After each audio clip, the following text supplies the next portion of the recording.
Bonjour à tous et bienvenue sur Biologie Fact. Aujourd'hui, on va parler des chats. Ces petites boules de poils si mignonnes, ces petites boules de poils qui ronronnent avec douceur sur une chaise à bascule devant votre cheminée l'hiver, ces petits félins si craquants qui tuent 20 milliards de petits mammifères chaque année aux USA. Ah, les chats. Comme vous avez compris, aujourd'hui on va parler de ces petits meurtriers qui causent des dégâts inimaginables à la faune mondiale. Mais avant ça, on va faire un petit tour dans l'histoire. La domestication du chat, elle date d'environ 4000 ans avant Jésus-Christ, quelque part entre le Moyen-Orient et l'Égypte. Et actuellement, sa popularité, elle est croissante, c'est-à-dire que les chats, on en compte en 2019 environ 600 millions sur Terre. Donc c'est l'animal domestique le plus représenté, bien plus que les chiens. Les chats domestiques, sauf les chats arrêts, c'est-à-dire les chats qui sont domestiques puis qu'on a abandonnés, ils font pas partie à proprement parler des écosystèmes. Mais tout comme nous les humains, ils les impactent négativement. En effet, dès qu'on laisse un chat sortir dans la nature, il devient un prédateur redoutable.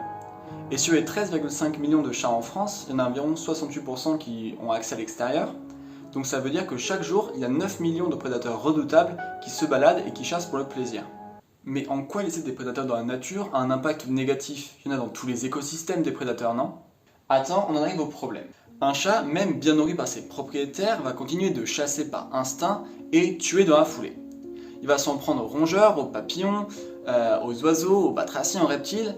Rien n'échappe aux dents des chats. Et c'est là tout le problème. Par exemple, un prédateur naturel, je sais pas, une liole ou une tigresse, elle va chasser, tuer, mais pour donner à manger à elle et pour donner à manger à ses petits. Là où le chat, il fait juste ça par plaisir, pour s'amuser à te ramener un putain de rongeur devant ton lit à 3h du matin. Je me suis emporté.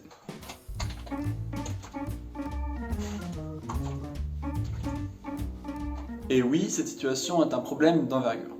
On estime que chaque année aux USA, il y a 2,5 milliards d'oiseaux qui sont tués par des chats et environ 13,8 milliards de petits mammifères. Quant aux chats australiens, eux, ils tuent 650 millions de reptiles, mettent en danger 71 espèces d'oiseaux en tuant 377 millions et tuent environ 1,5 milliard de petits mammifères. Et tout ça en un an. Je sais pas si vous vous rendez compte des chiffres quand même. On parle de dizaines de milliards de petits animaux tués par an seulement par les chats. Et donc là on se dit, c'est pas étonnant que ce soit une espèce qui fait partie des 100 espèces les plus invasives au monde et qu'elle soit considérée même sur le sol français comme une espèce invasive, notamment par la LPO. Et si vous ne savez pas ce que c'est qu'une espèce invasive, je vous renvoie à ma vidéo sur les espèces en voie d'extinction dans laquelle j'y accorde un passage. D'après un sondage réalisé sur 1558 personnes par la SFEPM, il y a 87% qui trouvent que le comportement de prédation de leur chat est un problème pour la faune. Sur ces 87%, il y en a 45 qui pensent qu'ils ont une petite responsabilité dans ce comportement de prédation et 41% qui pensent qu'ils n'en ont aucune. Et aussi, sur ces 1558 personnes sondées, il y en a 10,5% qui pensent que c'est pas du tout un problème pour la faune. Parce que le chat est un animal, donc c'est naturel, et parce que ça permet de contrôler les populations de nuisibles.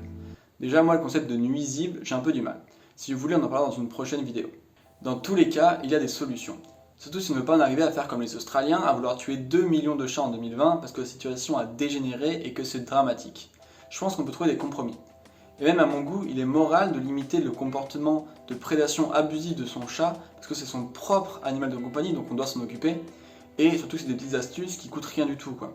On peut par exemple accrocher une petite clochette sur le collier afin que le chat il fasse un peu plus de bruit quand il se déplace et donc que les proies partent avant qu'il se fasse tuer.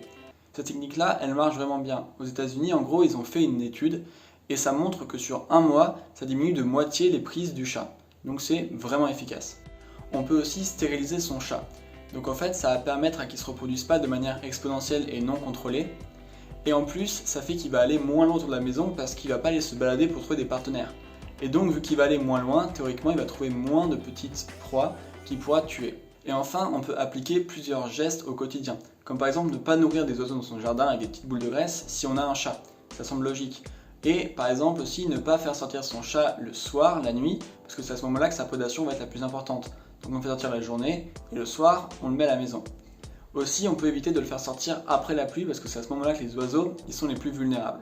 Bref, faites-vous votre propre avis sur la question, j'ai mis les sources en description, c'est fait pour ça. Moi, le message que je voulais passer dans cette vidéo, c'est pas que j'aime pas les chats ou quoi que ce soit.